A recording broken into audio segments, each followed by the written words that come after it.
at least there's no plan yet for any more shows in Washington D.C. with Hammer No More the Fingers. So, well, but it's record release. It's record release energy. So right. yeah, Riding the there may wave. be more shows, but it's it's a special thing. So, and you should be damn proud of this record. I mean, we're gonna talk about it.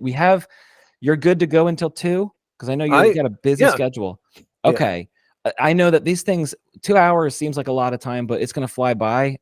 So especially because this is your first time on the show, and you've probably told this story a billion times, but I'd love to get some kind of establishing bio. And for listeners who are tuning in or watching that don't know who you are and don't know much about the scene, would love to just kind of have you tell the story about your bio, and how you even came into the industry. So, would you be down for starting there? Okay, I can do that. I think. Yeah. All right. I would ask you this: when did you know? And I've had many musicians and producers on before, and people who wear many hats. When did you know that? When did the music bug bite you? Like, how old were you? Oh wow. Well, I mean, pretty young. I mean, at least probably. I would have had to be maybe 10, maybe a little younger, because Star Wars. Seeing Star Wars at the Uptown Theater in Washington, D.C. was probably the decisive moment for me, because I got really swept away by the music in Star Wars, and I became obsessed with it. And I used to listen to it, as the 10-year-old, I used to listen to it with headphones. And, at first, of course, it takes you back to your memories of the movie or whatever. But then I just started getting really intrigued by the music as music, and then starting to pay more attention to music in movies and getting really into movie music. And so I mean, when I was that young, I thought I was going to be a filmmaker, or maybe like Ray Harryhausen was my hero. I thought maybe I would be like a stop motion animator or something. That was my my dream. But then I just got more and more crazy about music, but it didn't really.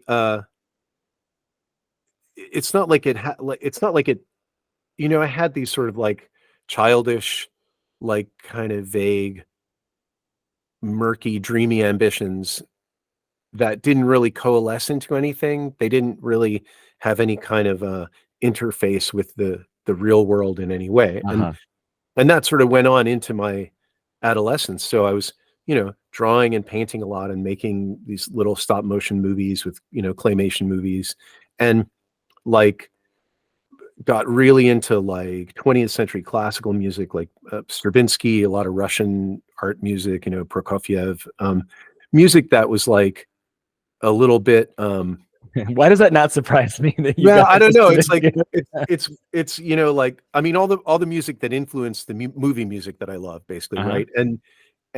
And I think the thing that I loved was that sort of it's that era of classical music where tonality is really being pulled apart, and people are trying to like expand the language, and it's full of strange rhythms and textures, and so, and all that drama really, like, I was just invested in it. And so I was like a super nerd, like the nerdiest, most, kind of like picked last for every team, like don't invite Jay, kind of like that's cool, I'll just stay home and listen to Stravinsky, like. And so I was like sitting at the piano and like trying to learn stuff by ear, because I had no formal training. So I was training my ear basically to listen for harmonies and try to understand rhythm, and tried to teach myself to write music, blah blah blah. So all of this was like basically like this hugely rich inner life that was pretty much going nowhere. But in high school, I also, because I was such a prolific painter and drawer and kind of comic book weirdo, and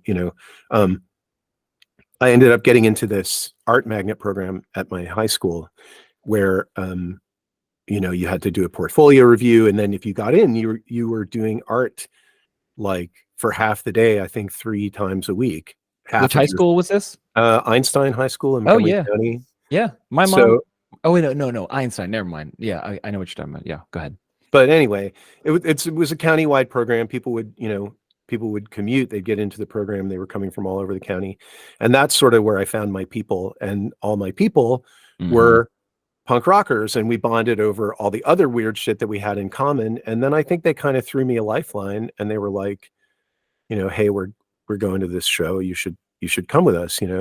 So we went. So I went, and my first real punk rock show was Government Issue and TSOL and Marginal Man at the Wilson Center in DC, which is a legendary storied venue that's basically just the basement of a church. And I had just had my mind completely blown.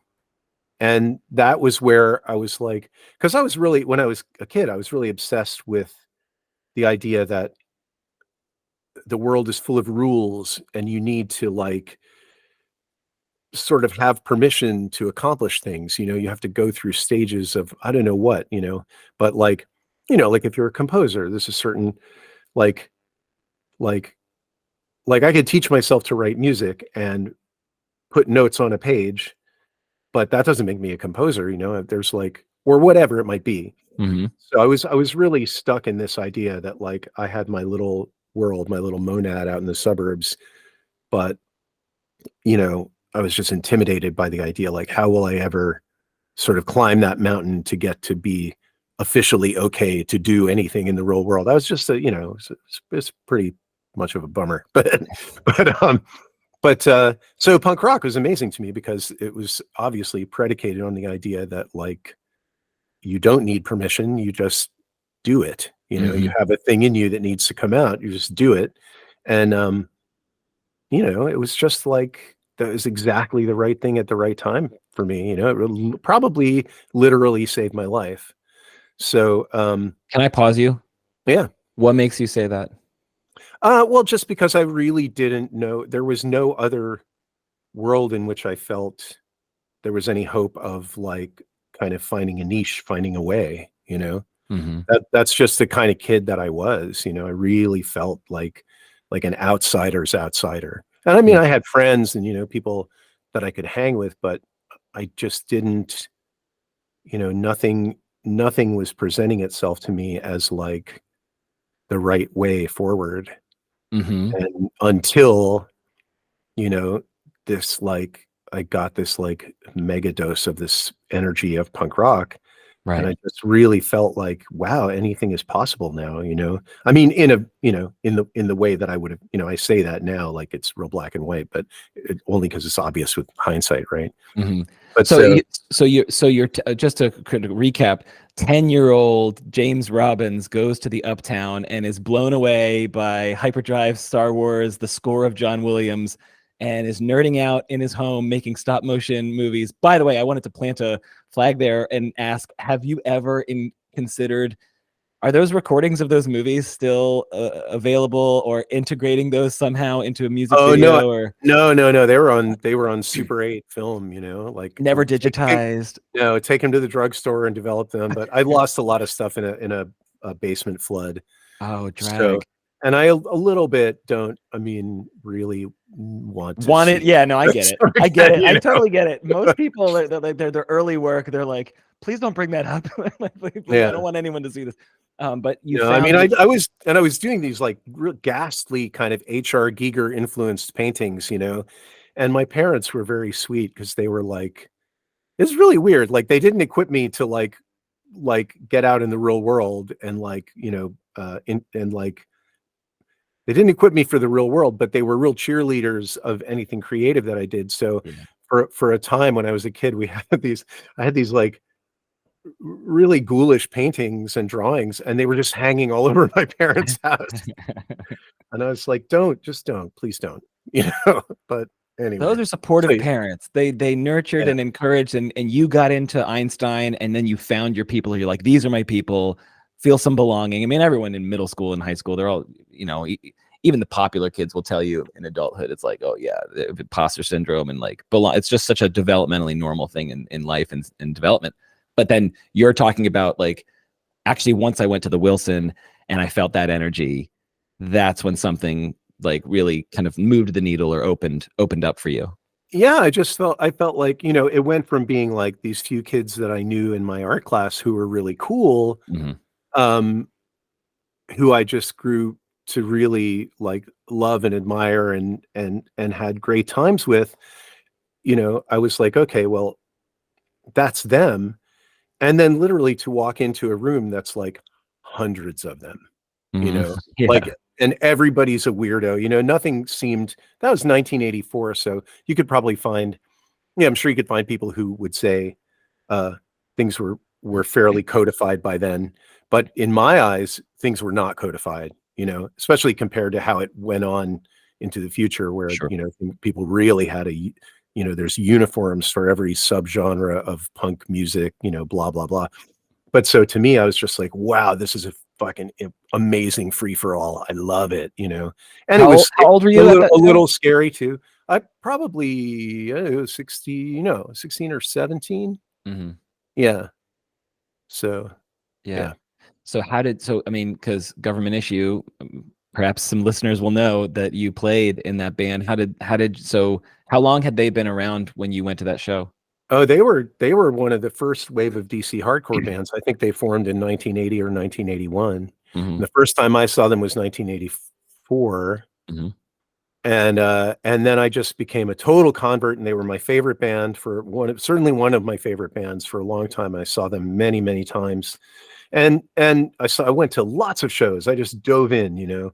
and uh but I was still thinking I was going to go to film school, and I ended up going to NYU for one semester, which was amazing, but it also really opened my, I mean, first of all, I blew all my money, and then it opened my eyes to the fact that maybe I wasn't supposed to be a filmmaker, because when, even as an undergraduate, when you go to that program, it's like I went up there and I was literally surrounded by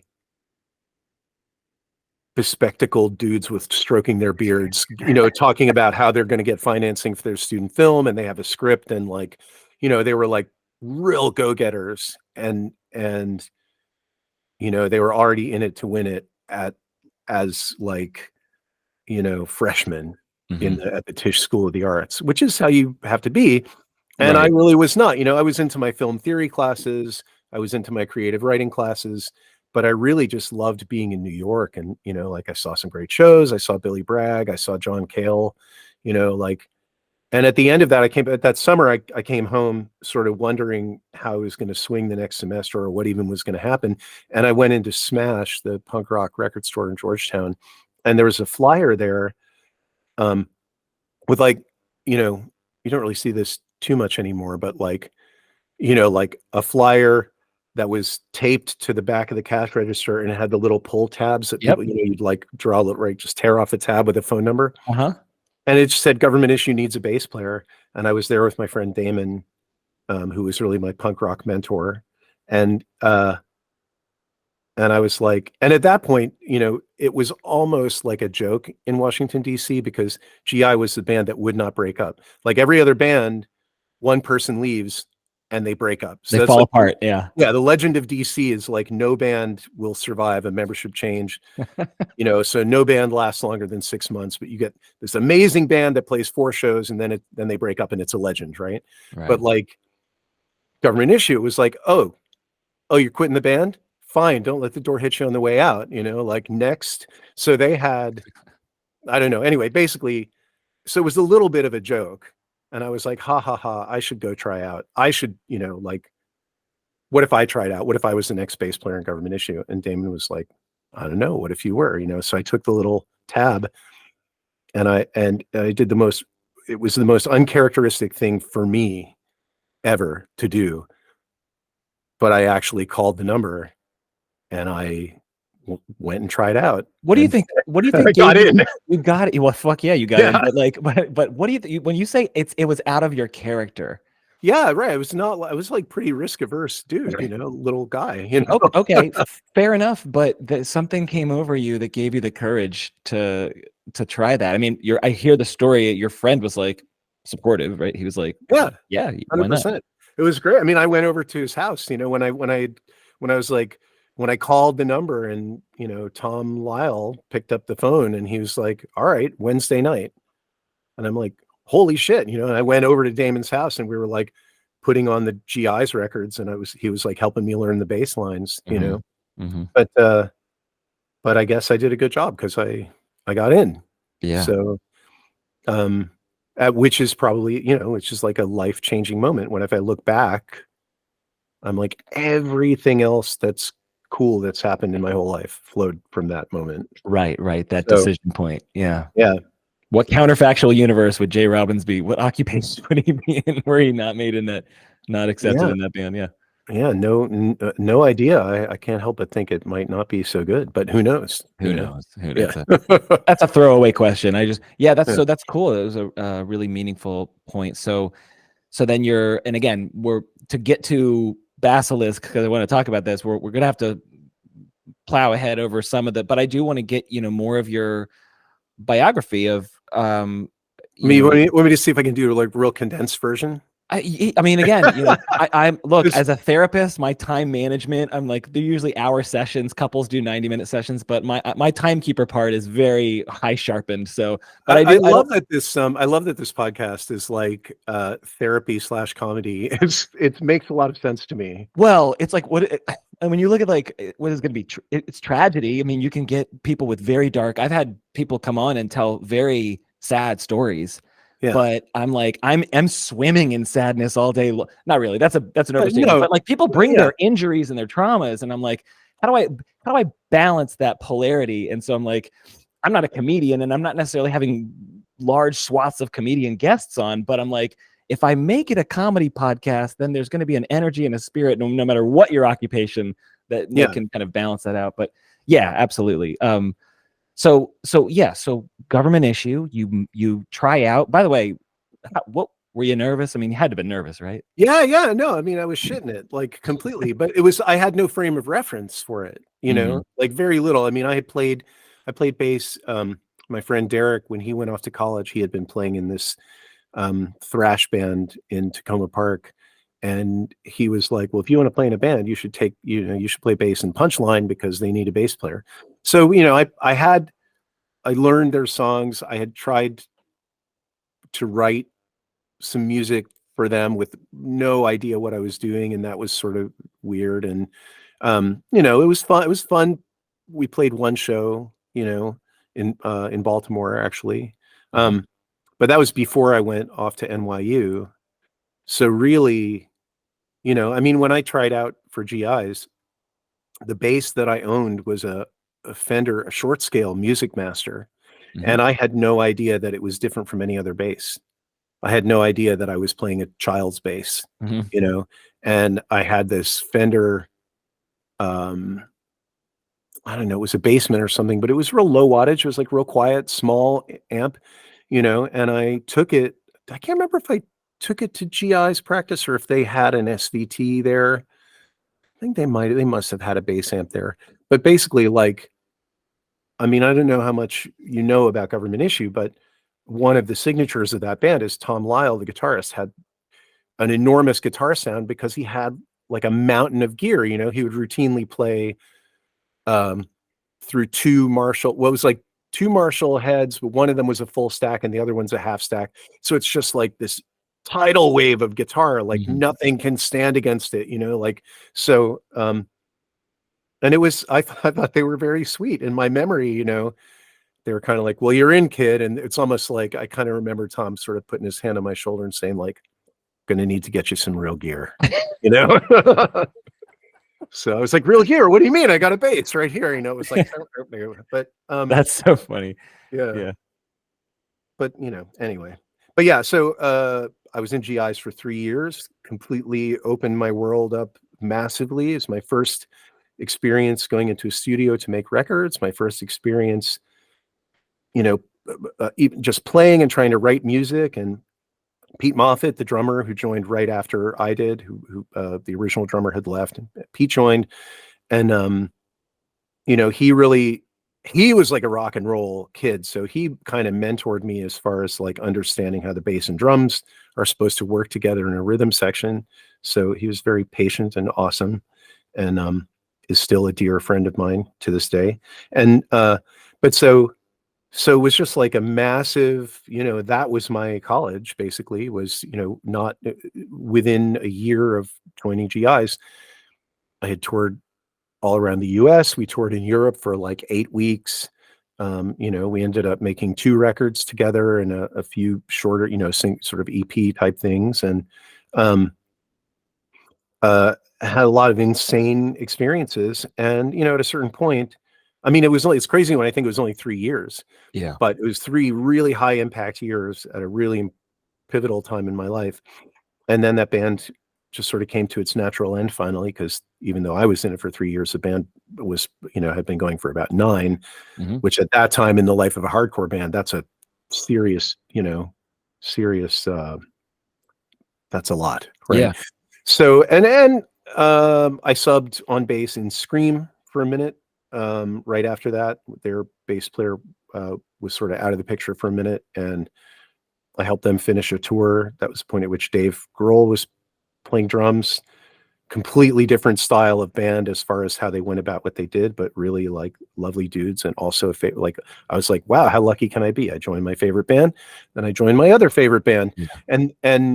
But that was pretty short-lived. And then at the whole time I had been thinking about writing songs and learning to play guitar and wanting to sing, because I love to sing. And I was dating Kim Coletta at that time, and she was really itching to start a band. And I kind of thought every band that I really love and respect is not, like at that point I was like, oh, I'm this young dude that joins established bands. That's like right. Sort of, it's cool for me, but is it really that cool compared to like all the bands that really fire me up are people who sort of started from nothing, and they were like, sort of, metaphorically like banging rocks together to see what it sounds like. And they sort of invent their sound out of whole cloth with their friends. Right. So I was like, that's what I should do. So that was the beginning of Jawbox. Yeah. So that was the first band where it was like your baby and it was born from. Right. Yeah. Yes. And, so, that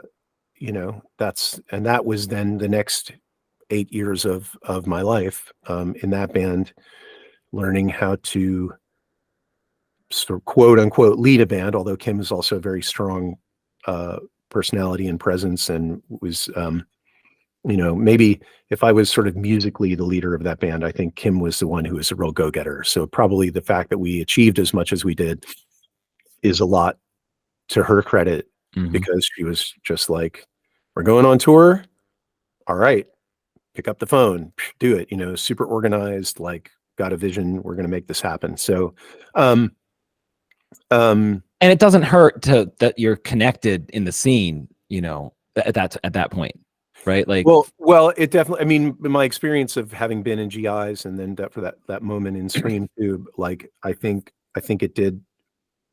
it was a bit of a, like, yeah, I had a story, people kind of knew me and stuff, but anyway, so that it certainly didn't hurt. But yeah, so Jawbox ended up being on Dischord Records, which was a dream that I had that whole time since I got punk. And we worked very, very hard. We traveled not all around the world, but toured the US a fair bit, went to Europe, made 2 records with Dischord. Then the time was such that we got swept up in the post-Nirvana boom of major labeldom, agonized over the thought that we were going to sell out, but ultimately found a way to sign to Atlantic Records without feeling like we were selling out. Made 2 records with Atlantic. The post-grunge boom falls flat on its face. Everybody decides it's time to maybe think about doing other things. Our drummer, who was such a pivotal part of our sound, went away to college, and we were like, okay, let's close that chapter. But I kind of knew at that point I was just going to carry on doing music, despite whether it was a good idea or, cool thing to do or not. I just kind of had it in me. So I formed another band, Burning Airlines. That band made 2 records that I'm very proud of. And at this time, we're sort of toward the middle of the Jawbox experience. We're kind of right after we did our first release on Atlantic Records. I got really deep into working in the studio with other bands. We had some recording equipment in our basement, so I would record people down there for free. It was like super no frills, but things sounded really good. What year was this? Are we talking, Jay? That would have been starting around maybe 1992, 90, okay, like that. And just for reference, 92. When did you start to feel like you were, I don't know about, sometimes people, again, they feel like I'm not really competent in doing this, but you're still playing around in the realm of embodying the producer role. You know, you had gear, you had recording equipment. Yeah. So when did the producer role form? Was it the producer thing came, quote unquote producer thing came first for me, because I just sort of lucked into a couple of situations where the first band I ever went in the studio with in that role was Kerosene 454, which was a band that I was friends with a couple of people in that band, and they had been living in California. They were coming back to DC, and they were ready to make a record, and they were like, where should we record?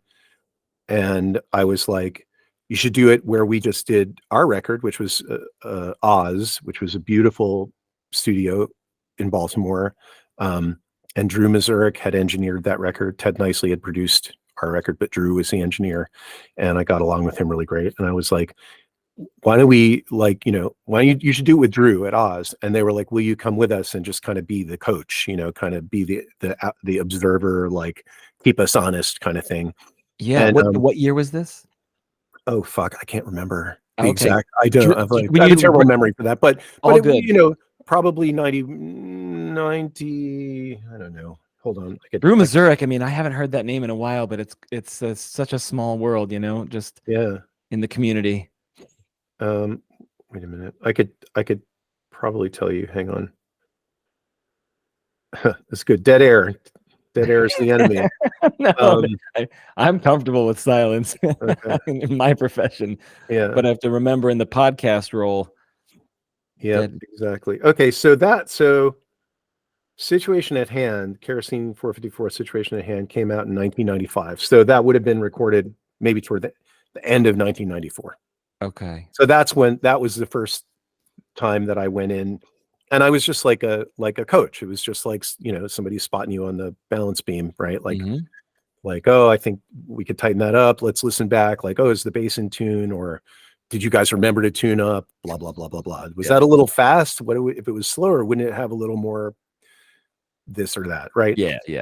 I mean, but also produced is a funny word for a record that is basically done in 5 days.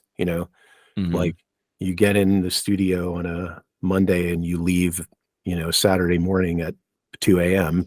and the whole record's done. But anyway, I did that record.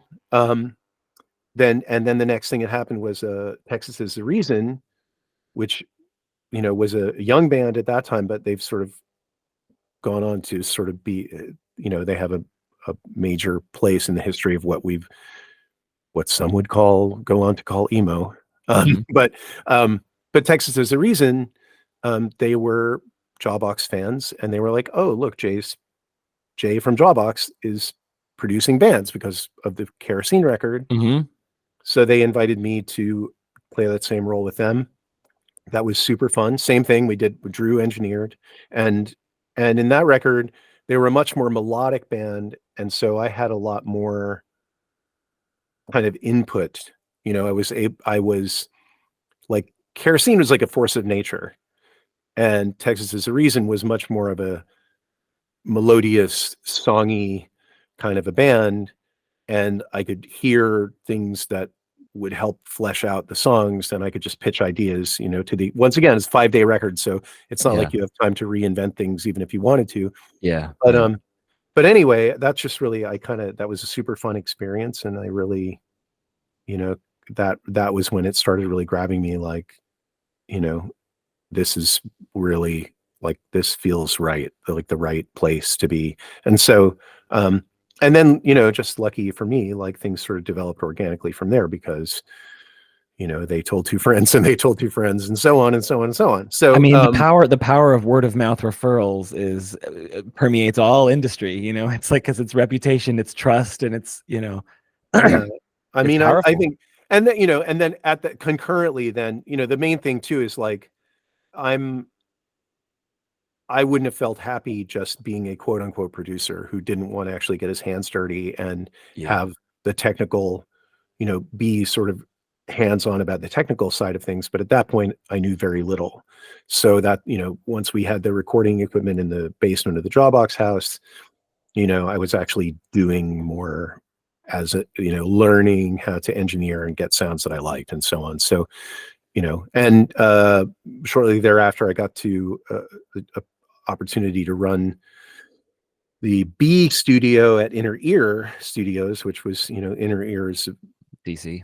pretty storied, that was sort Yeah. of like ground zero of almost all the Dischord records were recorded there. A lot of really great, obscure weirdo music of DC that didn't really otherwise have a home as far as a place that where people could feel welcome and have license to create.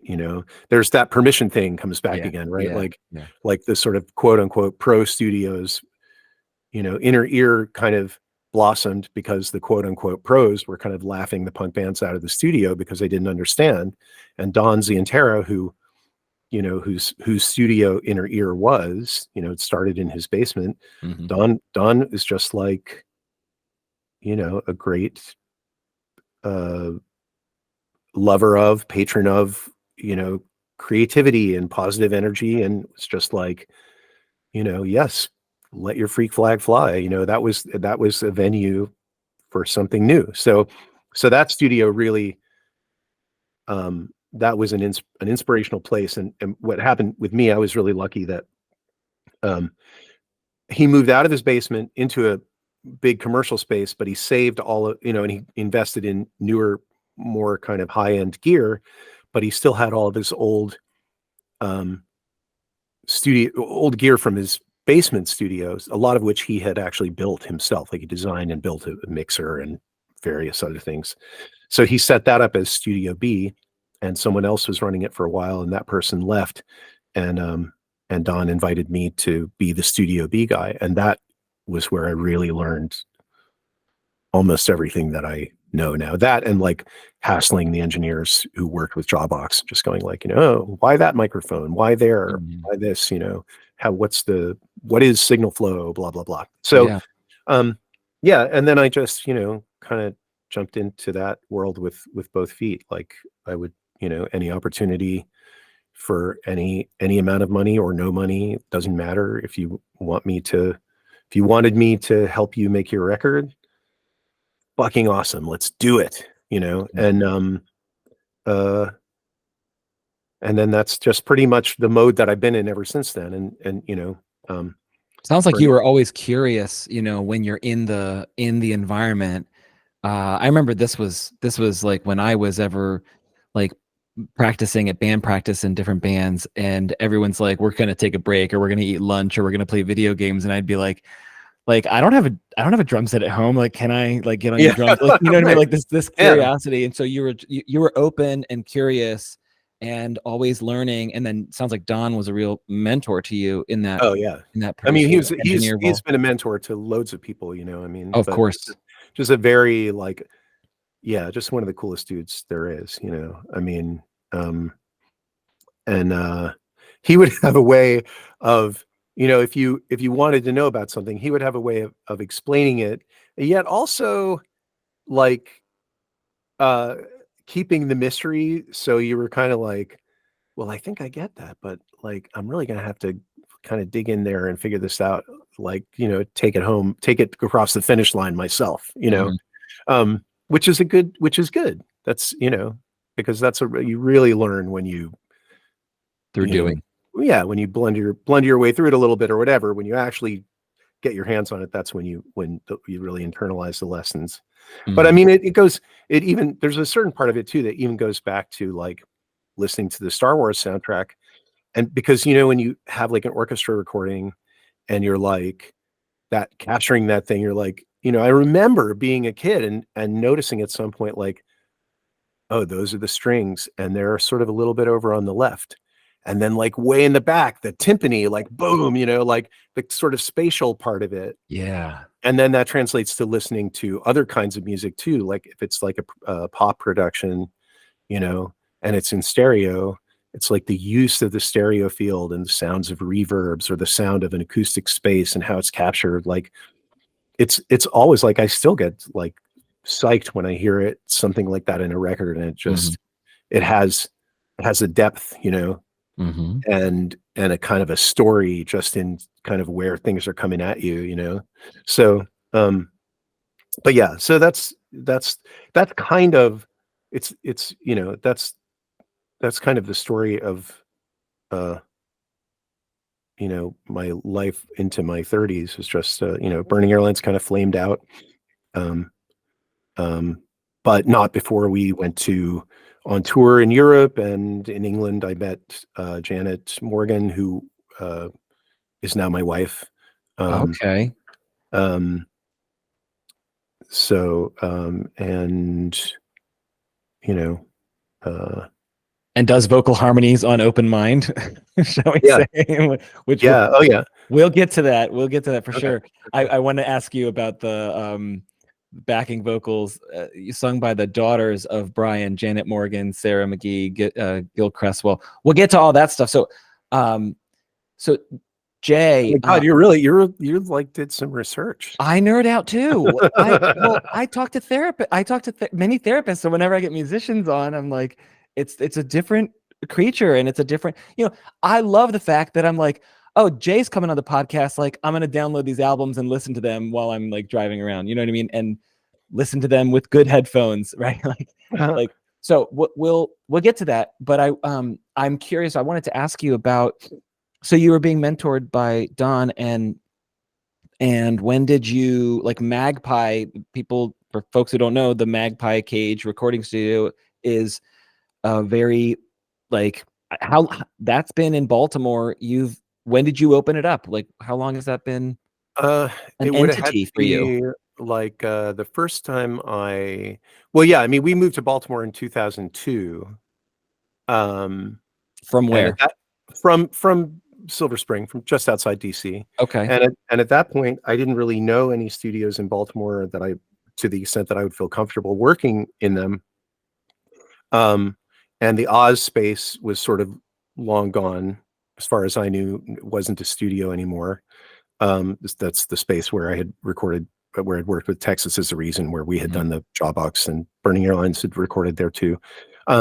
So I was just commuting back to DC. I was working at Inner Ear. I was working at this other studio in College Park called Phase. It's not there anymore. And so, long story short, I started looking for a place in Baltimore. I found a space up in Waverly, that was already built out as a studio. So I moved in there, and so that would have had to be 2004 maybe, or 2005. And I was in there for a few years, until the old Oz space became available. And once, just by sheer luck, I found that out. I was like, this is where I want to be, because that particular space, not only do I have all this history with it, but I remember walking into the live room for the first time. And first of all, it was the first studio I'd ever been in that had windows. So is this the one on Biddle? Yeah. Okay. Yeah, the space that I'm in now is the former Oz space. Okay. And so I remember walking into that place in the 90s and just being like, and hearing the sound of that room and seeing the sunlight come in through these giant windows. And I was just like, let's make records all the time, Yeah. And so then this was that space. The space was, and because I was traveling a lot, at a certain point, I was traveling all over the place to do. I mean, I've made records in, on the West Coast, in the Midwest, in Chicago, in Spain, like, and everywhere that I went, when you'd go in and kind of feel out what the live room is like and where you're going to put the drums and how are you going to sort of work on a drum sound and capture this ambience. Mm-hmm. I'm afraid that every room, the first image that came into my mind was this room that is now the Magpie Cage, the former Oz room. That was always the room that every other place had to live up to in my mind, and usually somewhat fell short. Yeah. And then by sheer luck, it happened that I got to move my studio into that place. So, I think I've been there for 12 years now. Mm-hmm. So it's pretty crazy. It's going to be, whenever we have to move out of there, it's going to be really hard to know what to do next. Yeah. And I don't have as storied or as experienced, a bio. So I feel quite spoiled having gotten to record in that room. When you talk about all the different experiences and you're like, this is the standard, and how blessed and lucky you are that's your space. Maybe I take it for granted. I'm like, well, that's my baseline. You know what I mean? Yeah. Yeah. No, I mean, yeah, I don't know. It's pretty wild that how that all worked out. Yeah. So, and you work with, when did you meet Dan Coutant? Like, who you sent, he's been your guy that you get to master, recordings. When did you meet Dan? I met Dan in the late 90s, when I was working at Inner Ear. I recorded his band Joshua. That's the first time I met him. And then we just it's not that we even stayed in touch, but we kind of kept popping up in each other's field of view. And at a certain point, he was working with Alan Douches, who was a mastering engineer that I used to work with a lot. And Dan was assisting Alan and then doing other stuff in Alan's studio. And so we struck up a friendship again. And then when Dan sort of went out on his own, I just felt, and he started his own mastering business. I just we just really clicked. And I was like, and actually it's just it's funny. I mean, there's I guess when you're old, you just have your life is just full of a lot of stuff. So of course, there's a sort of weird side tangent to this that is significant to me, but I'm sure it's fucking boring but I'm just going to tell anyway. Let me just say before, when it's significant to you, that energy translates to the audience, even if they know none of the history of the context. Well, so there's another mentor figure who looms very large to me, and that's this guy Ian Burgess. Mm-hmm. He was a British dude who lived in Chicago in the 80s and 90s, and when I was getting into punk rock and trying to find my stuff, things that were everybody knew all the DC bands. All my friends already knew. I couldn't bring anything new to the table. So I was looking far afield, and I got really into a lot of Midwestern bands, Homestead Records bands, Naked Ray Gun, Big Black, this sort of I don't know, the Effigies is another one. But basically, all these bands that I really loved, at a certain point, I noticed Ian Burgess had recorded their records. And I started buying records because Ian's name was on them. I'm like, well, if Ian recorded this, it's good. I just know it. He doesn't record bad bands. So, and Jawbox ended up getting to do our second record with him because it turned out that we had friends in common in Chicago. And I did not know Ian for very long, but he was just, it's a big deal with somebody that you admire, who's like a hero to you, is then involved with what you're doing and is super encouraging. And, so Ian ended up moving to France, where he sort of mentored this group of young guys in this. He had a studio just outside Angers in the Loire Valley, which is a really beautiful part of France. And he ended up mentoring this band, this young kind of teenage band called Daria. Years later, they got in touch with me, which meant because Ian had played Jawbox for them, and we became friends. That led to renewing a friendship with Ian, which was really great.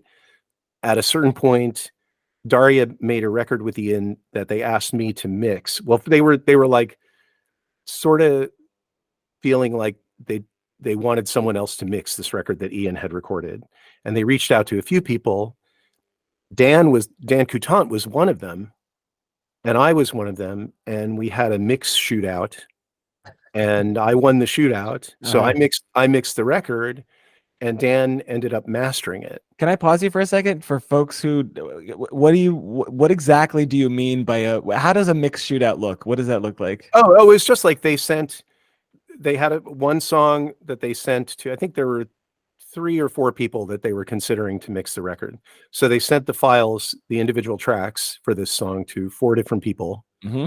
And they said, will you do a mix of this song and send it back to us? Right. And that's how we'll choose who's going to do it. Who's ever mix we like the best. That's who's going to mix the record. Mm-hmm. So I won the shootout, and but Dan was a close second, and Dan was also a mastering engineer at that point. So we were like, okay, kick ass. And if I mix it, Dan will master it. And he just slayed it. He did an amazing job. And it was like, he heard a thing in the mixes that there were certain things about the way I was mixing at that time. I would often get it back from mastering and just be like, something has happened that's not translating. Something got lost, and then, but the master that Dan did, I was like, it didn't get lost. He heard the thing. He heard the important thing, and he preserved it, and he made it more, he brought that out instead of burying it. So the territory is not only to call it unchanged isn't fair, but preserved is the right word. It's preserved and expanded. Yeah, preserved and accentuated in this way. Like that. How when you get a good mastering job is like, you don't know what's different, but you just know it sounds more like a record, and you're like, and you get excited again, even though you've been working on it for weeks or months or however long, and you were over it, and then you got it back from mastering, and you were like, hell yeah, So that's what happened, and I was just like, well, I should just get him to.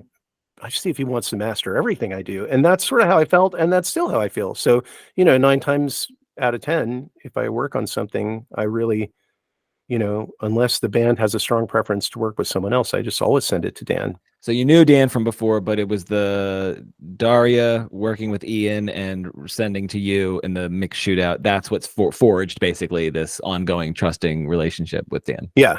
Yes. Yeah. Cool. Very cool. Okay. Well, I don't stop me if I'm departing prematurely from any point in this story. But I'm curious about the contrast. Like, so you're in all these bands, you're playing around in the creative musical realm, and it's a different thing to strike out on your own. I'm wondering if there's some chapters that we're missing if I bring up Unbecoming 2019. This is your first solo album. I hope I'm not fast forwarding too much. Are we missing anything in like really pivotal and important? Well, I mean, for me, like every stage has been really pivotal. I mean, I always say that my favorite band I was ever in was a band called Channels, which was with after Burning Airlines broke up, and I was sort of like, now I'm in a mode. Now I'm married, and I have a reason to want to be home and not be so much of a road warrior, and I wasn't sure what I was going to do next musically, but I knew I wanted to do something, but I was kind of like maybe feeling a little bit burned, just because also that was when Burning Airlines broke up. That was right after 9/11. Everything seemed like, the world got way more serious. And, I think just like a lot of people do when you're coming out of your 20s into your 30s, and you've been so invested in, like you invest in a life in music or a life in the arts. And I mean, I don't know I'm, whatever. I won't speak for anybody else, but for me, there is always, like the ghost of like your uncle, the investment banker, or your worried mother, or whoever is kind of sitting on your shoulder going like, well, now you're going to grow up and do something responsible, right? You're going to put down some roots and like not go taking these wild chances, and you're going to stop ruining your life and get serious. So I had this like little voice going like, maybe it's just like enough's enough, right? Now you'll merge. Now you'll take the egg off ramp. Now you'll merge. Now you'll merge with the mass mind. But like, but it's not like I have no, like, the ruling passion of my life is my creativity, and for better or worse, I'm sort of ruined by the fact that punk rock and being in this music community was this engine that drove me to so many experiences that were so huge that it's just like, that is my model of the world. Like that's life to me. Right. So anyway, but just, so it's the cusp of my 30s. I'm kind of like, or actually it was early 30s. But so I'm in this sort of kind of treading water mode, wondering what I should do creatively, or if I should do something. And then Darren Zentek, who had played drums in Kerosene 454, who I love and admire tremendously ever since I ever met him, like one of the greatest dudes there is, and like just as a soul, like a excellent person, and like just a breathtaking drummer, right? Like I saw him one day and he was like, "What are you up to?" And I'm like, "Honestly, I don't really know. I was working, I was recording bands and stuff, but I was like, I don't really know." And he said, "Oh, we should jam sometime." And I was like, "No, well, we'll see." And then I walked out. I saw him at Chuck Levin's where he works. He's like, "We should jam sometime." And I was like, "Well, I don't know." And then I walked out the door and I was like, "Darren Zentek just said we should jam. What the fuck is wrong with you?" And I went back in and I was like, "Yeah, let's get together. Absolutely." So that was the genesis of Channels. And I knew Janet to be, like to be a great musician, have an amazing ear and great, way of thinking about music. And I just thought like, let's the three of us get together and see what we can make. And that is my favorite band I've ever been in. That's the band that really changed a lot about how I even thought about making music. And it's the most comfortable band. It's the band with the most trust. It's my favorite, probably. I mean, I guess I don't really have favorites anymore, but for a long time I said it's my favorite record I've ever made. And I mean, I just love it. I'm super proud of it. And I feel like a lot of it is to do with like it was very pure, like the process and the intent, and like, it was a really beautiful thing, that we did together. No, I hear that. And I mean, the word trust, there again, it's hard to articulate this kind of what we really mean, but just energetically that felt sense of safety, respect. And you're talking about Janet, who was your wife at the time, or girlfriend? Like, wife at the time. Yeah. So, and how did, and where am I here? Darren plays drums on, he played drums on Unbecoming and Basilisk, right? Well, he played drums on Basilisk. Pete Moffat played drums. Pete Moffat, who I played with in GIs, played drums on Unbecoming. Okay, excuse me. But I've collaborated with Darren loads, like since Channels. He and I were in a band together with Vic Bondi, who was a singer of a band that the band Articles of Faith, which was a band that I was a super fan of when I was a kid. And just like the great cool thing about punk rock is very often you start out admiring somebody from afar and they're kind of a hero to you, but it's the distinction between the band and the fan is extremely permeable. And So over the years, I'd gotten to know Vic, and I still admire him greatly in all regards. But it's not like he's the artist and I'm the fan. We are friends. We have Yeah. a friendship. Um, so Vic, Darren and I were in a project with Vic called Report Suspicious Activity, which was really fun. And Darren also played with me in Office of Future Plans, which was the last band that I did. So, I mean, I hope that Darren and I will get to go on collaborating on stuff forever, because he's just, I'm kind of, grateful that part of you. Oh, sorry. Go ahead. Oh no, go ahead. I was gonna say I'm grateful that when you were walking out of Chuck Levin's, that part of you that was like, "What the fuck are you doing, bro?"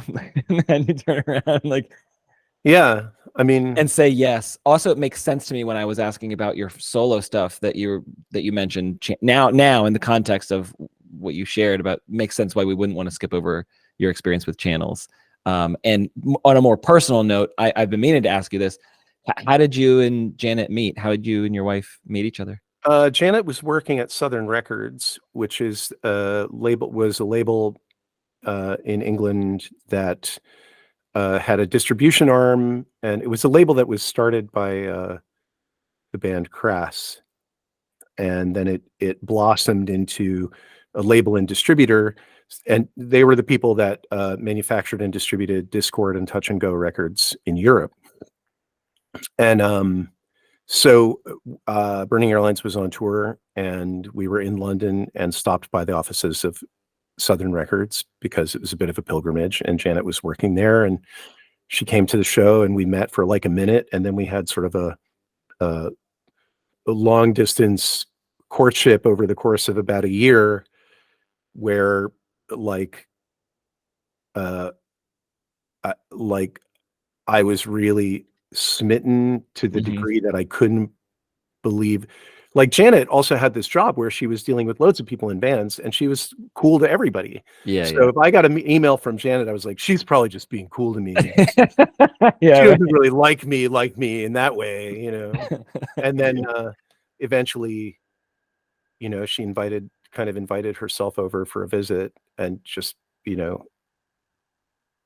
basically kind of, the truth got in my face. It was just like, she's like, no, I like you, and I was like, oh, that's great. I like you too. So when you say invited herself over for a visit, do you mean transatlantic visit? Yeah. Right. Yeah. And you said you met her for just a minute at the show. We had a very, very brief meeting, but I felt like there was something that was more than just meeting a person. You know what I mean? Yeah, no, I do. I met my wife is also a musician, and I met her on tour, and she came to the show. This is at Raven Lounge on South Street in Philly, and it's like she came with some other guys, and I was just like, I'm sure one of them is her boyfriend, and she's just off the market. But I was like, love struck, right? And she's like, oh, we're breaking down our set. A DJ's playing after us, and she's like, can I help you carry the stuff to the van? And it was just it was not a long exchange, but it was the same thing where it was just like, I need to like find this gal on Facebook and see if she's actually taken or not. Yeah. I mean? Well, there was no Facebook at this time. No, right. Of course. There were emails, Yeah. but it was a lot more of a mystery. But I don't think it was a mystery to people that we knew in common. I think everybody around us was just going like, Jesus Christ, will you guys get together or what? and I was the one who was going like, no, she doesn't really, it's not, it couldn't be, but anyway. But luckily that, that all worked itself out. Yeah. But yeah. So, okay. So Unbecoming, you said Pete Moffat was the drummer on Unbecoming. This was your first solo record. Yeah. And you mixed it, you engineered it. Yep. And I guess for listeners that like we crossed paths, my band at the time, the Very Small, this was you 2014 was when you helped us record Zoomed Way Out, and I had heard about you from others in the music community, but you know, that's 5 years before you had. When did you? Where I'm driving at is I'm curious. When did you? I asked you in the beginning of our conversation. When did you get bit by the music bug? When did you know you wanted to do, like, all right, not a band, but I just kind of want to, like, instead of collaborate, I mean, they're still collaborating, but I want to do my own thing under the name J. Robbins. Like, when did you know? Well, the most significant thing that happened in this whole time is that Janet and I had a son. Yes, Callum, who was born in 2006. And we, at that point, we thought, you know, Channels was still an entity. And we were like, okay, well, we're going to take a break now and sort of get things up and running with parenting. And when we feel like we found our feet, we can sort of ramp the band back up and do whatever. And then 6 months after Callum was born, he was diagnosed with spinal muscular atrophy, which is a very severe form of muscular dystrophy that wasn't routinely tested for at that time. So they didn't even test for it when we did our genetic testing and stuff. So it was extremely rare. And what this meant is, I mean, it's not dissimilar to Lou Gehrig's disease, except that it is childhood onset and has so many, there are so many variables. You know, it's quite routine for someone who is diagnosed with spinal muscular atrophy at 6 months to not live to be 2 years old.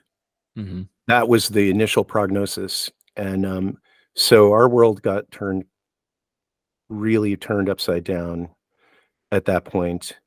And it's hard to imagine anything scarier. Yeah, it's very, I mean, I struggle to explain what that diagnosis did to us, you know, like, just because, yeah, I mean, it's too, you know, I mean, I remember it in one way, I remember it very, very well. And in other ways, I know that I'm just, you know, fogging the lens about a lot of, you know, how, because we really, and when we found his first specialist, a guy at Hopkins whose entire life's work was trying to treat and cure SMA, that guy, Dr. Tom Crawford, one of the first things he said to us well, two things he said to us. One was, this condition is, it will bankrupt you. And the other thing that he said was, you know, I've been working on this for my whole professional life, and I think there will be a cure for SMA in our lifetime, but not in Callum's lifetime. Which, because, you know, we really thought, like, he might not make it even to 2. Yeah.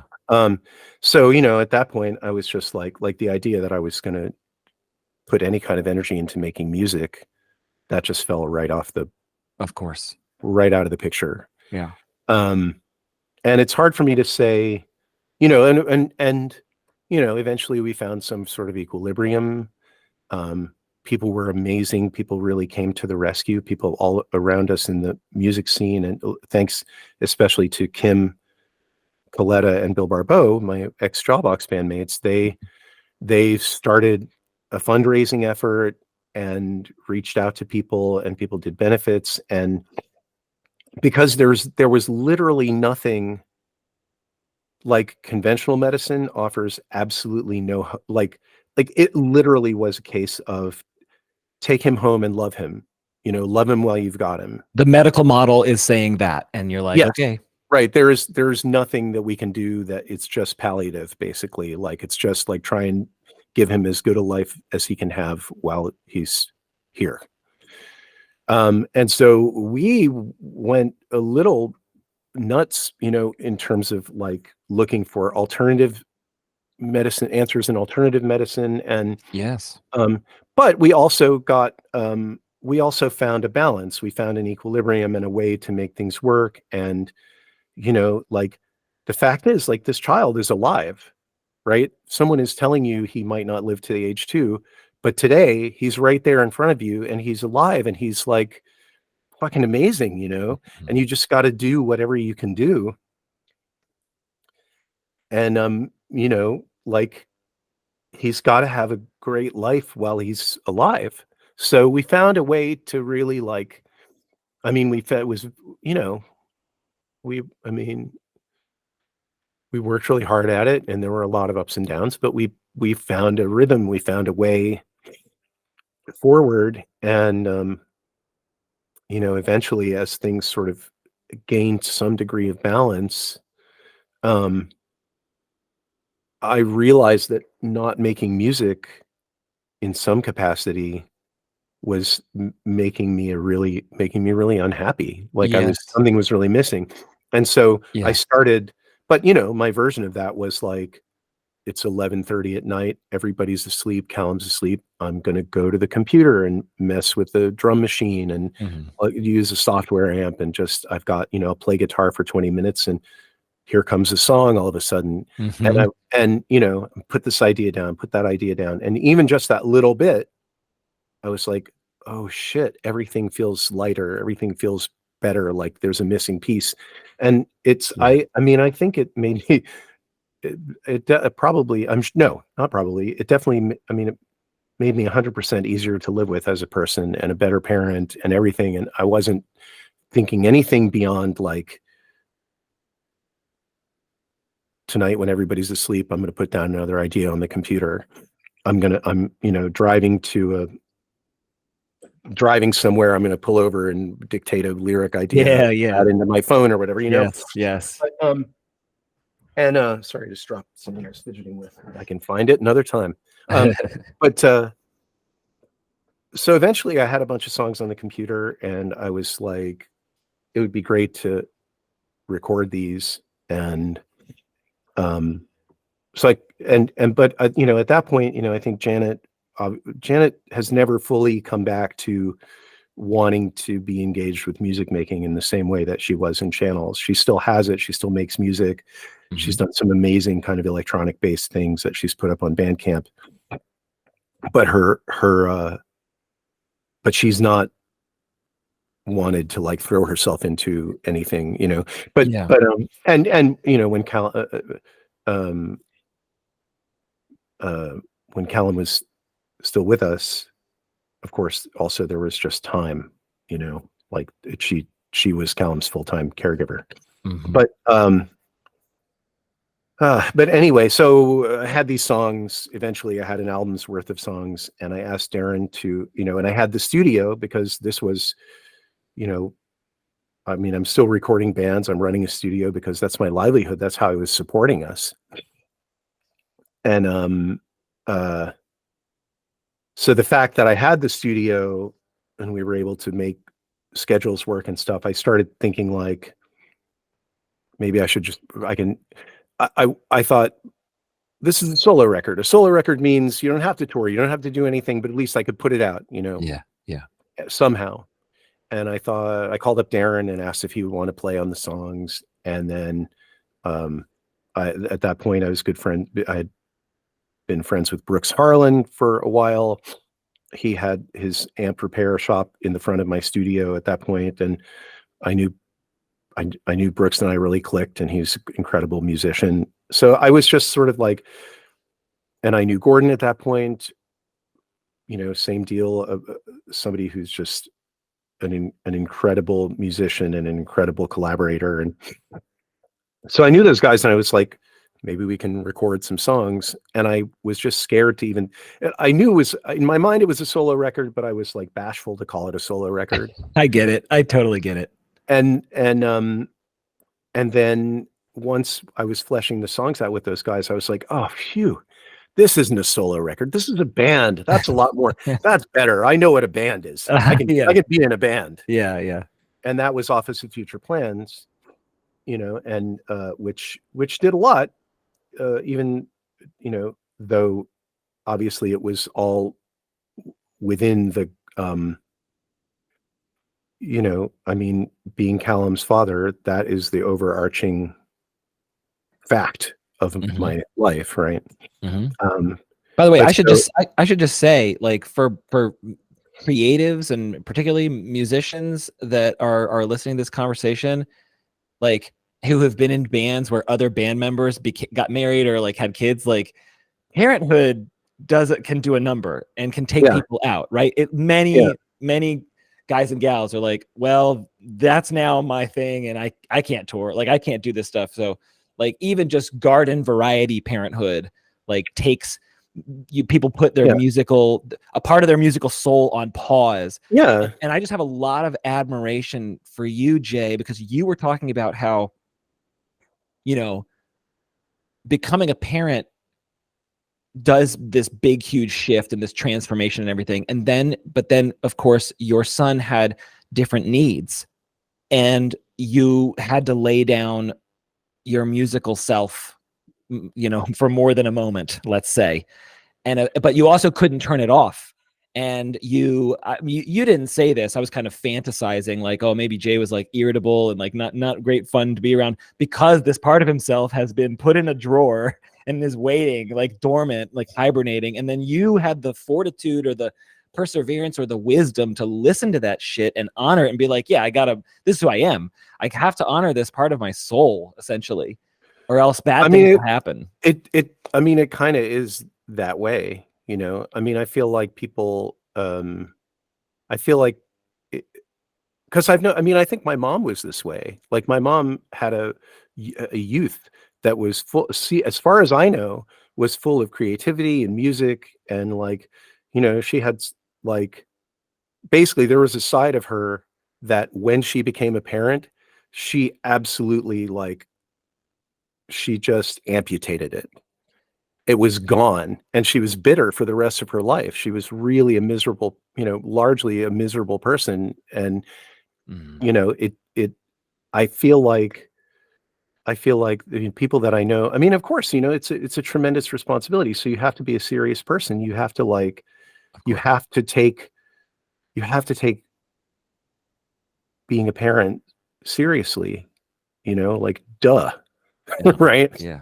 But at the same time, I mean, if you're just gonna squash the things that are, you know, you're basically, if you're squashing something that's intrinsic to who you are and brings you joy, like, you're basically modeling something really unhealthy for your kid, and you're showing them that it's not, that they shouldn't have a dream, you know.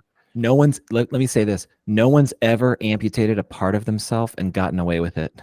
Ever. Period. Yeah.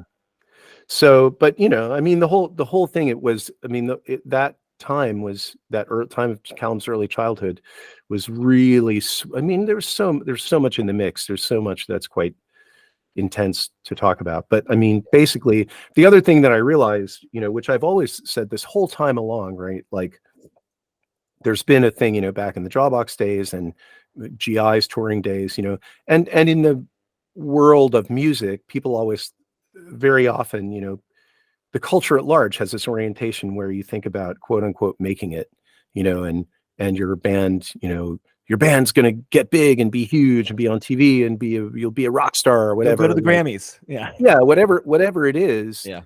And, I've always been kind of inoculated against that idea ever since I first started going to punk shows. And the people that I've been surrounded with my whole life, they're like, I'm so lucky. I have so many incredibly creative, inspiring friends. And it's like, you know, the majority of really great artists that I admire, whose work has absolutely changed my life, in a small part or in a big part or whatever, but like life-changing shit that I've come across that stays with me, or things that I see in other people that I know who are creative. You know, they largely toil in obscurity, but doing the thing for the thing itself, doing the thing for first principles, right? Like if it's honest, the people who need it will find it. Like, the connection gets made. And so at the time at which we were doing Office of Future Plans, like, regardless of anything else, like Burning Airlines was the last road warrior type band that I had, where we'd be like, okay, tour the US for 8 weeks in a van. It's not sustainable. It's not, it was wonderful, and there are a lot of wonderful things about it, but I was never going to do that again anyway. But the whole point of Office of Future Plans was just to do the thing. If we had the time and energy to do the thing, period, you know, and making time and energy to do it. And I think everyone was on that page. And then luckily, we would have a chance to like play a show out of town here, go to Chicago for a weekend, thanks also to the incredible patience and good graces of Janet, and we would find a way to balance that, that Janet would go home to England for 10 days and I would be the solo parent. We'd find a way to make it equitable. That's right. I didn't even consider the fact that, the like grandparents and other extended family networks that can help support, raise this child are on the other side of the Atlantic. There was only our neighbors, who were sort of Callum's adopted grandparents. My parents both died in the early aughts, they died before Callum was born. So our support network was just a very few people that we knew and really trusted, and but anyway,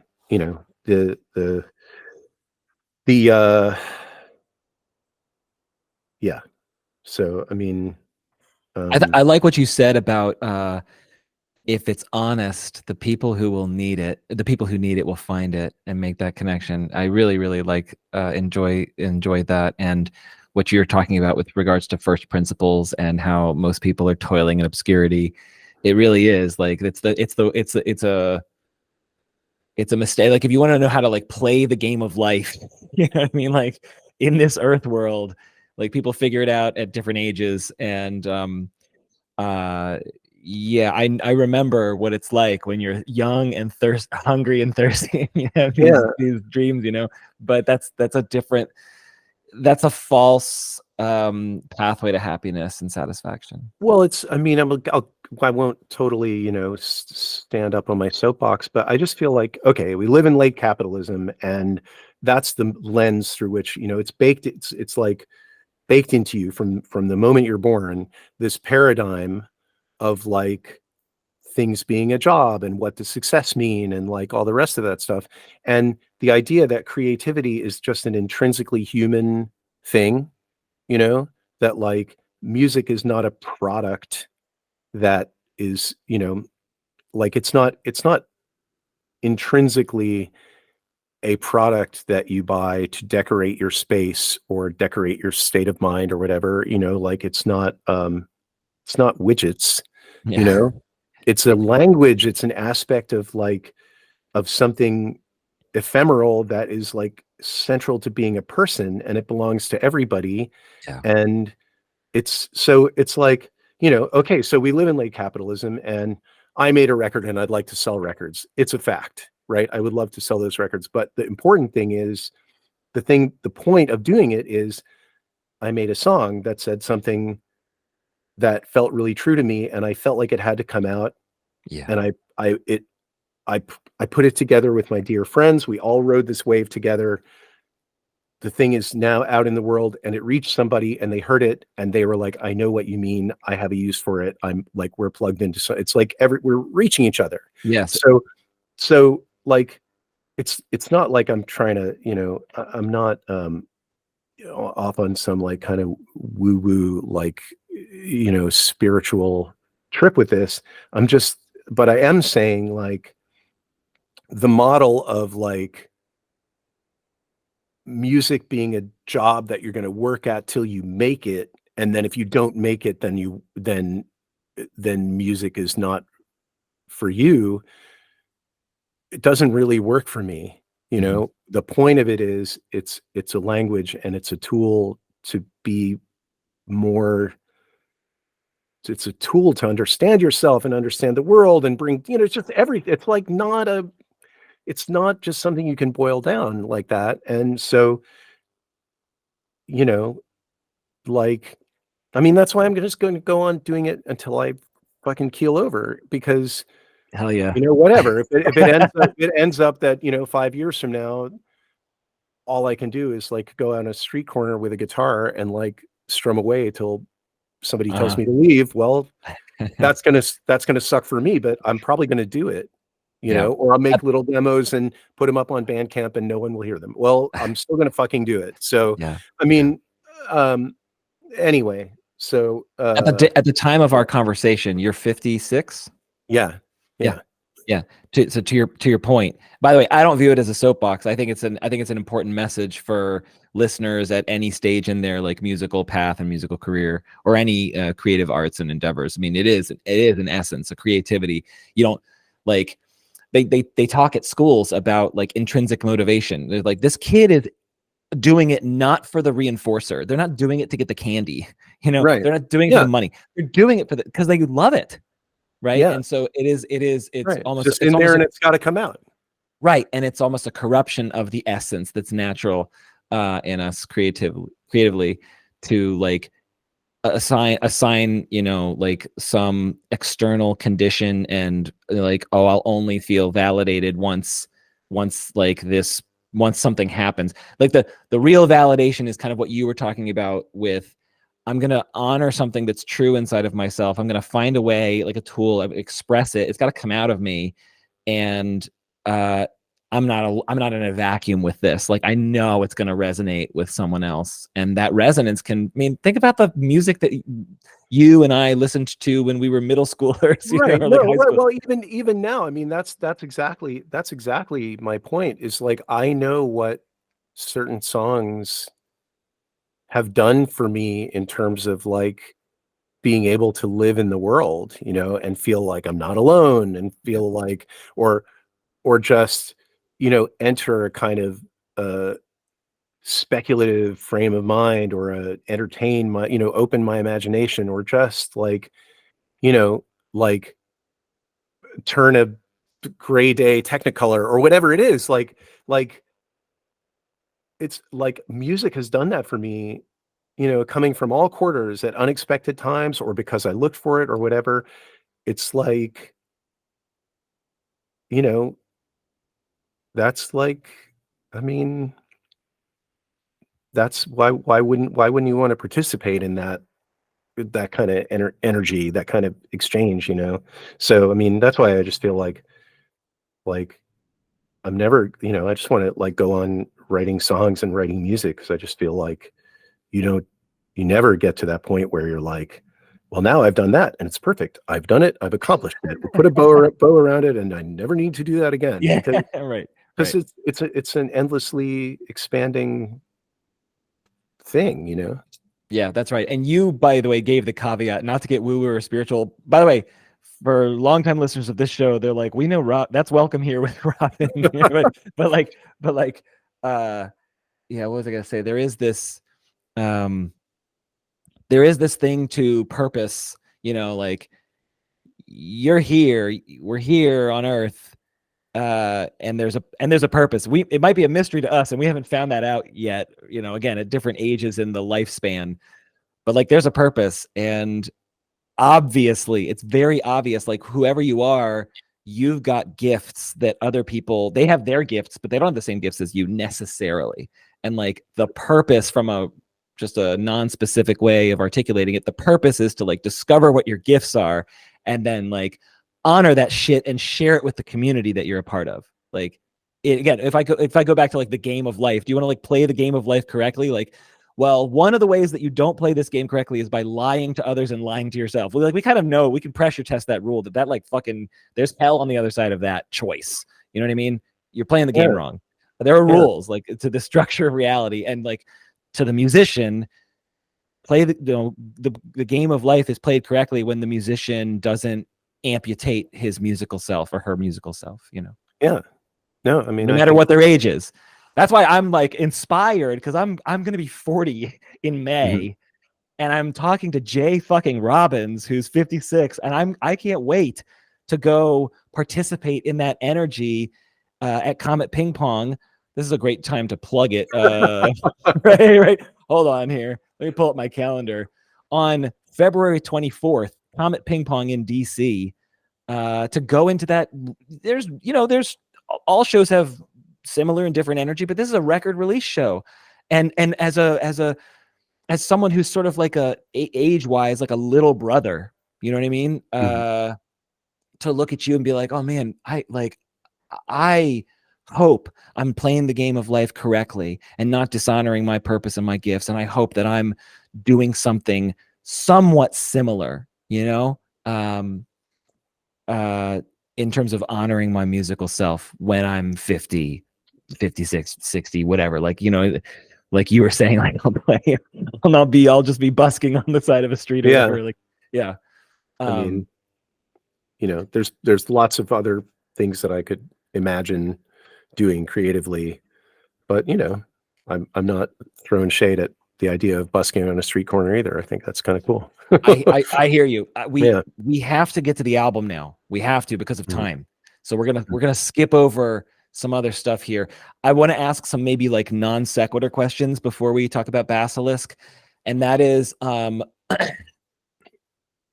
well, so Jay Robbins on Spotify, the man is covering his face with two hands. This is an artistic decision. I just want to tell for people who are going to go listen to this music, many of them are going to listen to it streaming on Bandcamp, buy the album, buy the record, and also they'll probably interface with, you know, the image. I'm just curious about that image. When was it taken? Who took it? How did you have that creative decision to do that? You know. Shane Gardner, who's a really awesome photographer, whose bands I've recorded a bunch here in Baltimore. I needed some pictures. I asked him if he would be down to shoot them, and we just went and shot a bunch. And the coolest looking ones that we had were these ones that we shot in the lounge of the studio with this, I don't know, we ended up he wanted to do like a slow exposure thing, which I really like. I just don't, you know, nobody needs to see like a talking head, like normal shot of my face. It's not whatever, you know? So we were just having fun with this slow exposure thing. And there's this red curtain that's in the lounge area, and so the light was kind of bouncing off that, and it had this cool kind of red glow. And there were a few of those pictures, and I just thought they looked really cool, and I thought it was the coolest looking one, honestly. Yeah. So I'm quite happy to not, you know, it's weird when someone takes your picture, you have to think about how you're going to compose your face, you know? Oh yeah. So that's not really my specialty. So putting my hands in, that was a Shane thing though. He was like, oh, maybe try putting your hands over your face and then moving them, you know, so there's a blur or whatever. Right. There's a few, but that was my favorite one. Lots of cool things you can do with slow exposure. I actually had a guest, Kevin Kennedy. He did headshots for my group therapy practice, you know, in downtown Bethesda. And it's like, I remember thinking like, yeah, the energy's got to be right. Like people can tell, like, you know, it's like people like a lawyer or something, like, you know, if you like, should you smile for a headshot? Like you're communicating, you know, you're communicating different energy. And it's like, as a therapist, it's like, yeah, some therapists, they're like, they want to be like clients are like, I want someone who's like, no nonsense, no bullshit. Like, tell me what I need to do with my life. You know, it's like serious face versus like a smile, but then also like a real smile versus like say cheese at Thanksgiving. You know what I mean? Like, right. No, it's an aspect of selling yourself. And for some people that's like a part of their art and they're great at it and it's beautiful things can result. And for me, I'm not, you know, I've never been comfortable with selling myself and like trying to present myself in that way. It always feels awkward to me. So, you know, whereas like I could look at that shot with the hands and be like, that's a cool image. I like that. I just like the picture. It doesn't matter if it's me or somebody else. I'm like, but luckily it's me, so I can use it as my Spotify image. so also just real quick, and maybe we can segue to all the imagistic stuff and then talk about the music. Also, just like on the Comet Ping Pong website, there's an image of you. There's two Jay Robbins faces. Is that saran wrap? What's going on? Oh no, that's a double exposure that Janet did. That's an older picture, but I think it is anyway. If it's black and white, yeah. That's one that Janet took a couple of years ago, and same thing. It was just like, oh, we need. It looks cool. The record's coming out. We need some press pictures. I was like, oh, Janet, will you just take them? Because Janet's she's got an amazing eye. So she took a bunch like that, and I was like, oh, that's good. Yeah. It's not just like, look at my face. It's like there's something more interesting going on, you know? Of course. So this is cool to get the stories behind that. So I appreciate you sharing that, Jay. I'm curious about so for Basilisk, since we're talking about images, what was it like developing the album artwork? It says front cover collage, Turquoise Valley. Tell me a little bit about. I mean, this is unfortunately it's a low production podcast. I can't flash the image, but people will go. We'll put links in the show notes, to see the image. How did that all come about? Well, I knew that I wanted the album cover to be some kind of surrealist influenced photo collage. And that's just a mode of art that I've always really loved. And I thought I might try and do one, but like my days as a visual artist are really mostly like long past. And but Janet knows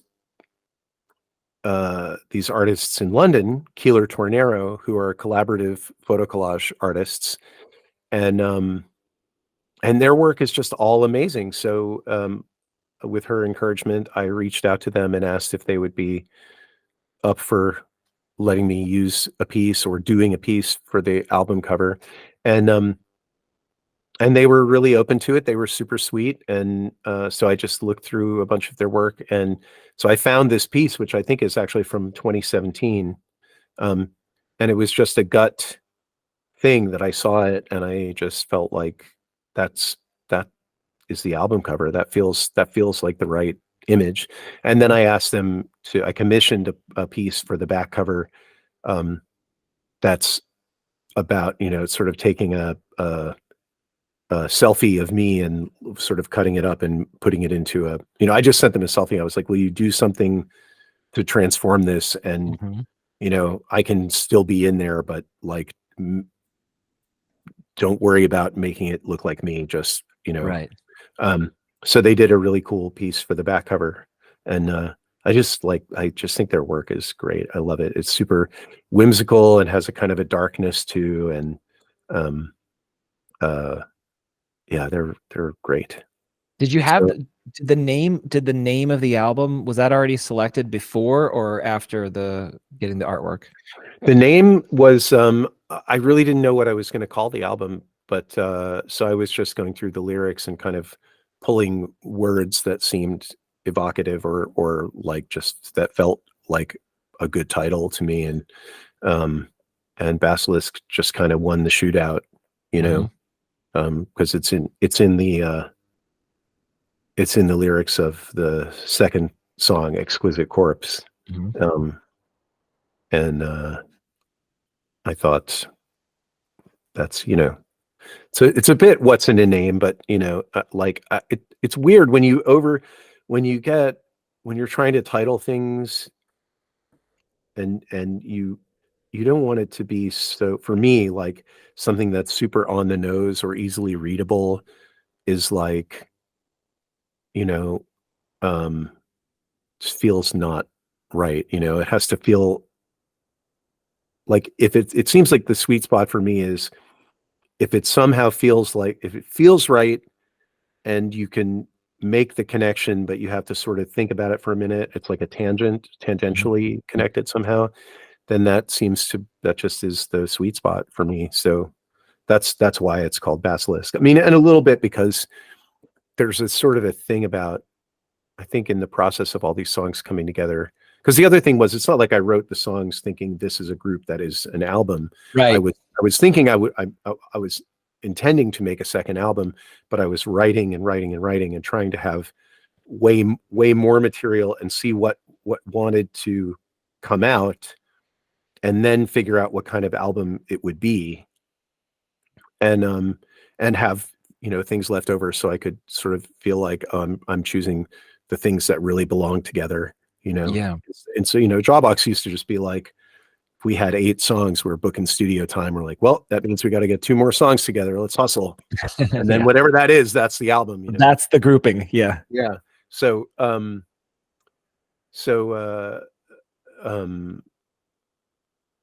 sort of looking back at it and thinking like what makes these things go together. Part of the intent of it, which is an ongoing project, which I think I'm telling you this because you're a therapist, but is part of it is like a big project of my adult life is making peace with nerdy childhood Jay, you know, and I mean, it was something that it was an amazing gift that I got from my son, you know, was seeing like his engagement with his imagination and with imaginary worlds and things like monsters and stuff. So I think calling it Basilisk is a little bit of a callback to like 10-year-old Jay, you know, checking out books about mythology from the library and like drawing chimeras and dragons and shit. You know, I think that's a little bit of it for sure. Yeah. Yeah. I you know, nerded out before, like, you know, 30 minutes before we got on mic together. I was like, what's a basilisk again? Just I wanted to share with listeners it's in European bestiaries. I don't know if I'm saying that word correctly. And legends, a basilisk is a legendary reptile reputed to be a serpent king who causes death to those who look into its eyes. Right? So like, it's pretty metal, huh? Fuck yeah. Yeah. It's like, well, Medusa just turns you to stone. Maybe there's hope that you could be transformed from stone back into, but like, no, you just look into its eyes and you fucking die. Like, okay. So Exquisite Corpse there was lyrics in Exquisite Corpse that like you trusted your gut and you went with that. And so there's a nod also to 10-year-old Jay and just the coolness of like legendary mythical creatures and stuff. And I'm looking at the album artwork, and the thing on the front cover you know, it's like a scene, and it almost looks like a winding road, but the road is made out of an eel, maybe, or is that an eel? Do you know? It's an eel at the bottom of the frame and like a chunk of turquoise up in the sky, almost like a moon or a planet, you know. But you know, I feel like a lot that's like the magic of surrealism is that, you know, and it's something that the Keeler Tornero, they have loads of that thing of just like trusting some instinctual, you know, thing about putting images together, collaging, you know. And that's what Exquisite Corpse, the song, is actually about.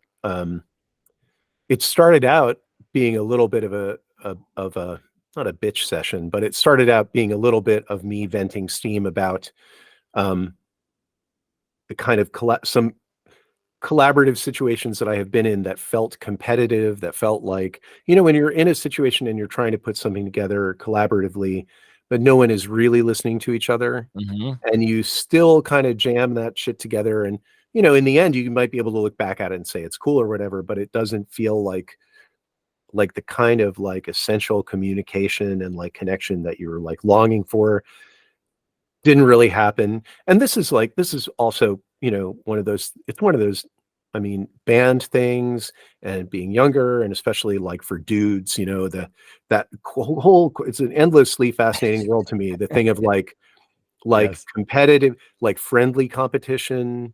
You did this, so now I'm going to one up you, or my idea works better. Yeah, right. Or just like, you know, like in the case of Jawbox, a lot of times, like we would just have both competing ideas and just let them ride, you know, and that was part of the sound of the band, which I'm grateful for in hindsight and in the long term, you know, in the big picture.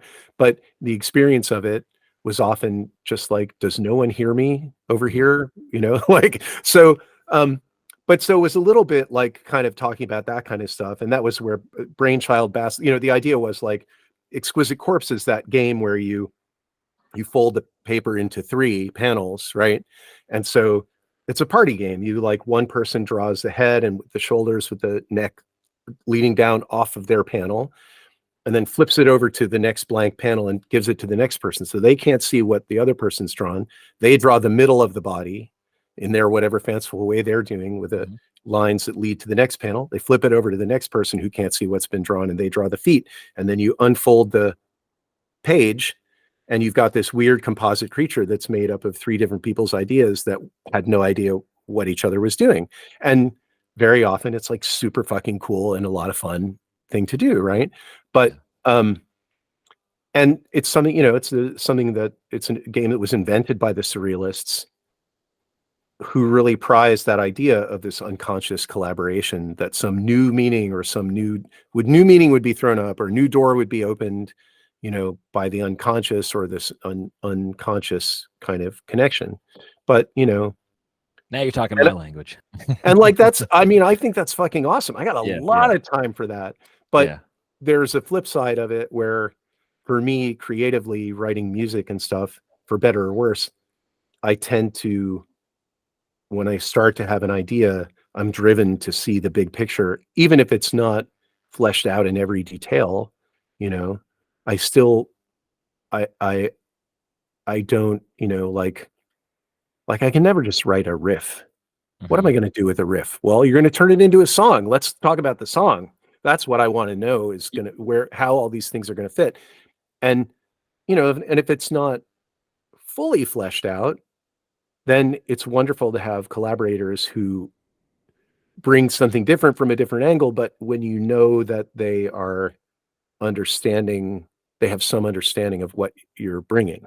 And that's how I always try to be as a collaborator, is like respectful to whatever the vision is that's coming at me, to know that I'm contributing instead of competing. But, anyway, so that was what that song was all about. So that's why I thought, like, Brainchild Basilisk is just like, oh, we were doing this thing all together, but look, we've created a monster, I was a couple things. Well, just on a comic note, if you do have a riff, I'm thinking, like, when you just have a riff, I'm like, the impulsive part of me was like, yeah, Jay could just turn that into a jingle for Magpie, like a YouTube thing, and have a commercial, like, come record at Magpie. It's like, it's just this riff. It's not a big song or anything.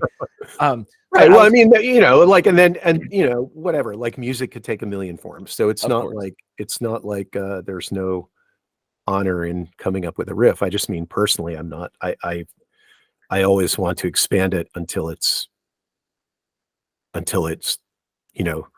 takes me somewhere and back again, kind of feeling, so. Well, the other thing I was thinking was just as your role as an engineer, as a producer, someone who, like, takes, a musician or a musical group, like, they have an idea that might be various degrees of fleshed out or not fleshed out, and, like, you want to help them discover what that's going to be. And I was just thinking about that as you were talking, this process of collaboration, and but not necessarily forcing it or competing, but just like it almost comes back to this, like, theme of permission. Like, our trust to be like, oh yeah, we have permission to, like, not know right now. You don't have to know, but we can trust that it's gonna come together. And it's funny to hear you call it, like, if it's coming from different angles and it's not, it's like a Frankenstein thing or something. It's like it's a monster, but that's a really cool idea. And I appreciate how you were sharing that. And I want to just, like, if I may, I know we're coming close to wrapping up, but I just want to share with you, like, let me plant a flag. There's another non sequitur I meant to ask you that I'm sure you haven't heard of these people, but I'll come back to it in just a second.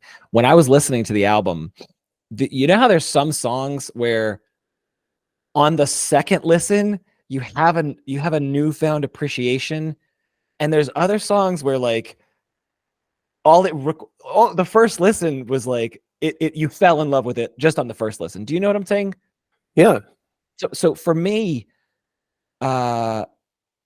Open Mind, I was listening to it last night. I'm, like, brushing my teeth. I have headphones on. I'm listening to Open Mind. Like, what is this track? Because this is.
is this my favorite song on the album? Like, I have to finish the album before I can actually like make that evaluation. But I just have to point listeners to, or just say out loud that I'm a sucker for guitar bends, you know. Yeah, me I too. really am a sucker for it. You can tell. But you know, and now knowing that that's your wife doing the harmonies, that's really cool. I want to listen to it again. So for me, Deception, it was the listen to when I was coming home from the gym this morning, listening to Deception Island. The 120-minute mark is so good. I have to sing the praises. You're the guitarist on here. I know there's other, you know, musicians, but I don't know if you remember what I'm talking about. I'm like assuming you do, because you, like you were saying, like you look at this thing and you process it and you listen to it a million times as you're like editing it and stuff. But at the 120-minute mark of Deception Island, the guitar there is just, I'm a big fan. I'm nerding out at you now. I'm fanboying at you now. That's awesome. I mean, also like it blows my mind that anybody, like the fact that you listened closely and you have feelings about the record is like amazing to me. Because, you know, I really do think, like, I mean, this record has lived basically in this room for, you know, most of its gestation, you know. So and in my brain. And so I don't, you know. Well, it only came out, it's less than a week old, right?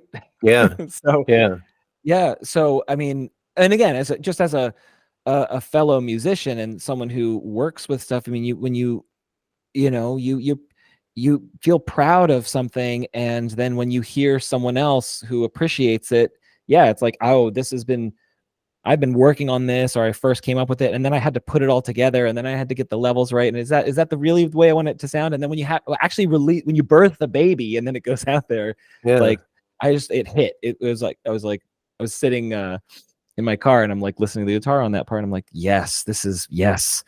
You know, I love it's ear candy. Thank you. Thank you. Oh, I'm so stoked.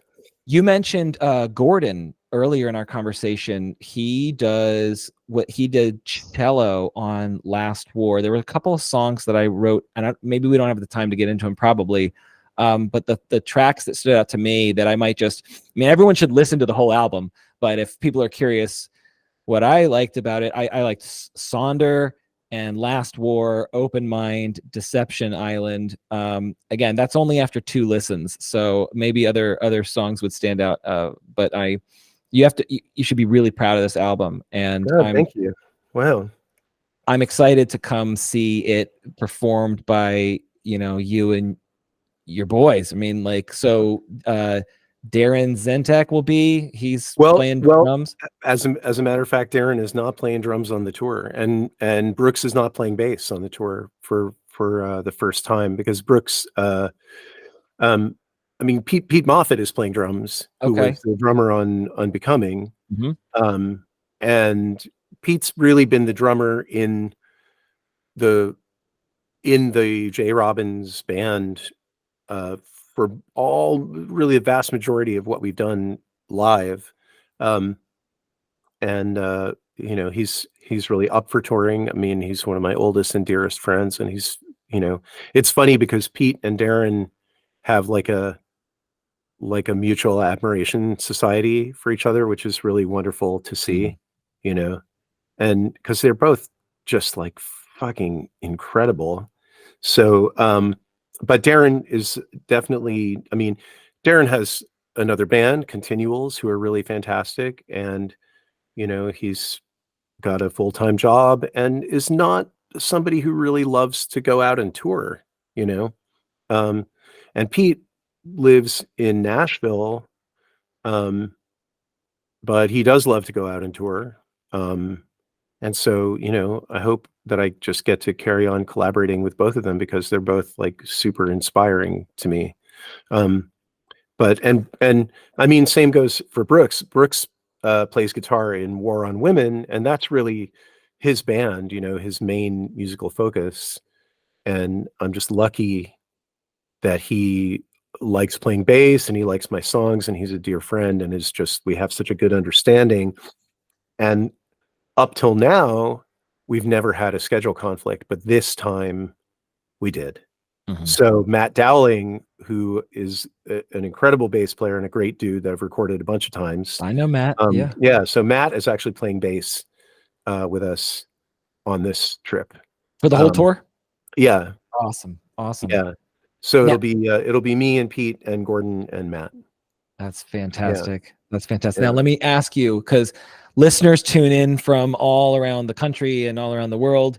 I was surprised actually. The stats change every year. That in 2023, the most listeners were downloaded from New York. I thought it would be local, like more like Silver Springs, DC. But anyway, do you want to read tour dates now? Do you want me to read those in the pre-roll? Like we should get the tour dates out. Oh, wow, sure. Gosh, am I prepared? No.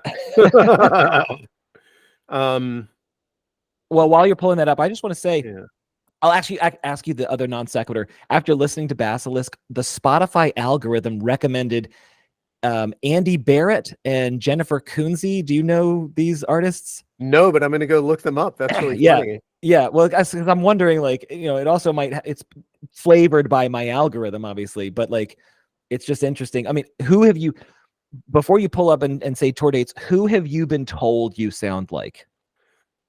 Oh, this is one of the like morning radio obnoxious questions I get. Yeah, wow. But wild.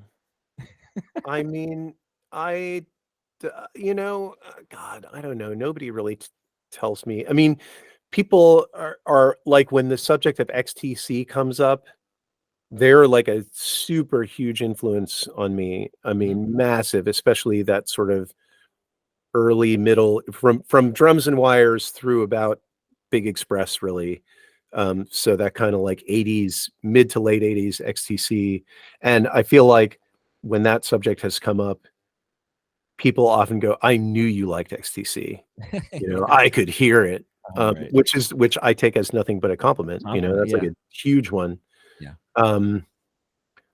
And I mean, I feel like I wear my influences on my sleeve. I feel like I always have. Like, you couldn't not hear that Bob Mould is a massive, massive inspiration to me ever since I first got into punk rock. You couldn't not hear that. And I